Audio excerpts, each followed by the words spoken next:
যে বাংলাদেশের মানুষ কিন্তু একটু রাজনৈতিক সচেতন মানুষ, তুলনামূলকভাবে সচেতন, তাদের চোখ কান খোলা আছে। মানে পেটে ভাত না থাকলেও রাজনীতি নিয়ে তারা চর্চা করে। আপনার চায়ের রেস্টুরেন্ট স্টল থেকে শুরু করে আপনার সর্বত্রই তারা রাজনীতি চর্চা করে। অতএব সেই ক্ষেত্রে আপনার করণীয় এটা কী হবে? এটা হলো দুটো বিষয়।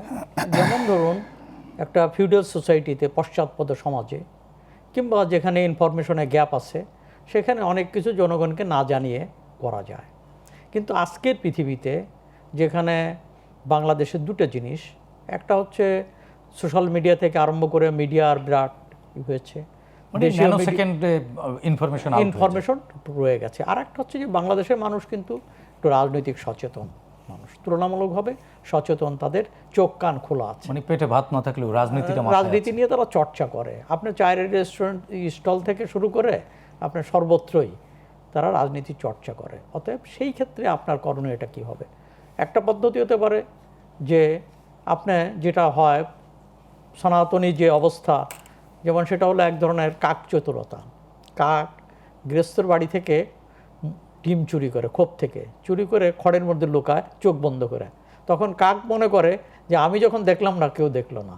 এটা এক ধরনের ব্যাপার। তো আজকে সেটা সম্ভব না।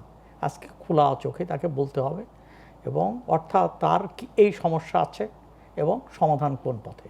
এখানে এই কমিউনিকেশনের জনগণের সঙ্গে গ্যাপ রাখাটা আজকের অ্যাডমিনিস্ট্রেশনে, আধুনিক যে ব্যবস্থাপনা, সেখানে এটা ঠিক না, যে গোপন রাখাটা ঠিক না। কিন্তু আধুনিক ব্যবস্থাপনায় গোপন রাখা ঠিক না, কিন্তু অ্যাডমিনিস্ট্রেশনের মধ্যে হারমোনিটা কি দেখছেন? না, সেই জায়গাটা আমি আসি।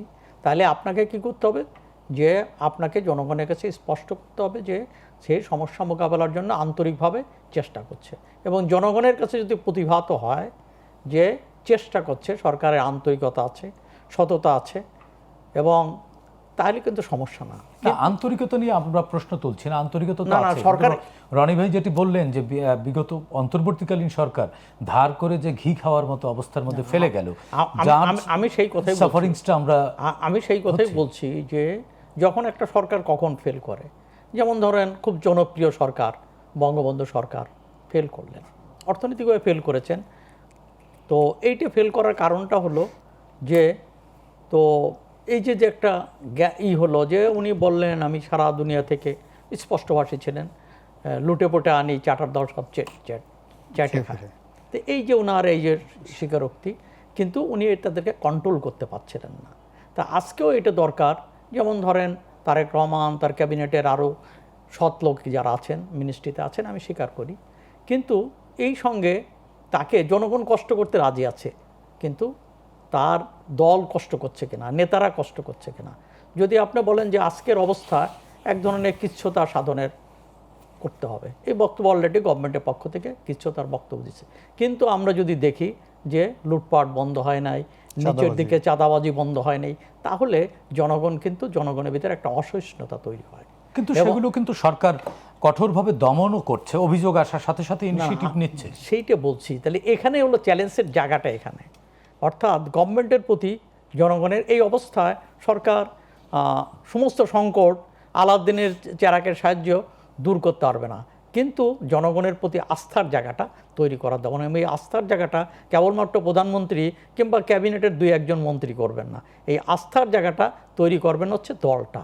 সামগ্রিকভাবে দল যদি ত্যাগ স্বীকার করে, দল যদি সেইভাবে বিহেভ করে, অ্যাক্ট করে, তাহলে এটা সম্ভব। তাহলে সেই ক্ষেত্রে হচ্ছে এখানে তার রাজনীতিটা ঠিক করা দরকার, এবং সেই রাজনৈতিক অনেস্টি, পলিটিক্যাল অনেস্টির জায়গাটা, এটা আমার কাছে খুবই গুরুত্ব মনে হয়, পূর্ণ মনে হয়। তাহলে রাজনীতি ঠিক হলো, কিন্তু অর্থনীতি ঘুরে দাঁড়ানোর জন্য যে ইনিশিয়েটিভগুলো, যেমন মনে করেন আমাদের রেমিটেন্স কিন্তু ফল করবে, কারণ বৈশ্বিক যে ক্রাইসিস, যে যুদ্ধটা কিন্তু কিছুটা দীর্ঘস্থায়ী হবে বলে মনে হয়।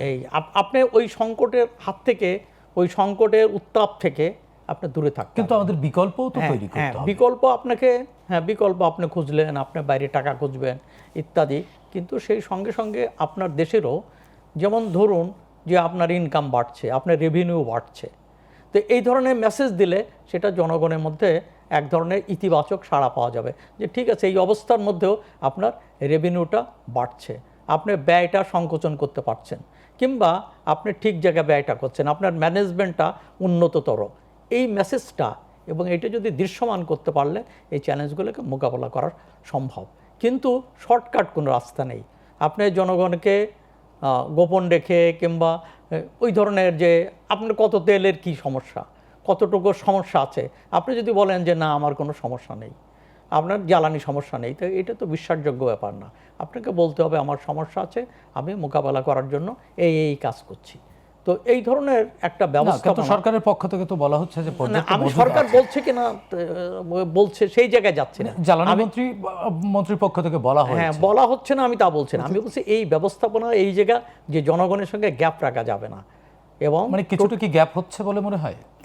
হ্যাঁ, অনেক ক্ষেত্রে তো হচ্ছে, কিছু কিছু ক্ষেত্রে হচ্ছে। যেমন প্রধানমন্ত্রী যেভাবে অ্যাক্ট করছেন সবাই সেভাবে অ্যাক্ট করছে না। যেমন ধরেন এই যে আপনার এই মন্ত্রী পরিবহন মন্ত্রী চাঁদা এবং চাঁদাবাজের পার্থক্যই বোঝেন না, তো তারপরেও তো এগুলো তো হজম করছে, এর জন্য কোনো অ্যাকশন হচ্ছে না। কিংবা হ্যাঁ জনগণ খুশি হতেন তারপরের দিন যদি তাকে ডেকে একটা কড়া সতর্কবাণী দিয়ে দেওয়া হতো এবং পত্রিকার পাতায় আসতেন যে তাকে কড়াভাবে সতর্ক করা হয়তো সতর্ক করেছেন না, গোপনের ব্যাপার না, এগুলো প্রকাশ্য। রাষ্ট্র তো এইভাবে, আমি সেই জায়গাটা বলছি যে ট্রান্সপারেন্ট হওয়া দরকার, স্বচ্ছ হওয়া দরকার। জনগণ কনফিডেন্ট যে হ্যাঁ বাংলাদেশের প্রধানমন্ত্রী ঠিক জায়গায় আছেন, তিনি কাউকে ছাড় দিচ্ছেন না। প্রধানমন্ত্রী তো একেবারে মানুষের সাথে মিশে কাজ করবার চেষ্টা করছেন, সাধারণ মানুষের কাছাকাছি থাকছেন, সেটা একটা সাইড, সেটা ইতিবাচক। আমি এটাকে সমর্থন করি, এটাকে ইতিবাচকভাবে দেখতে চাই।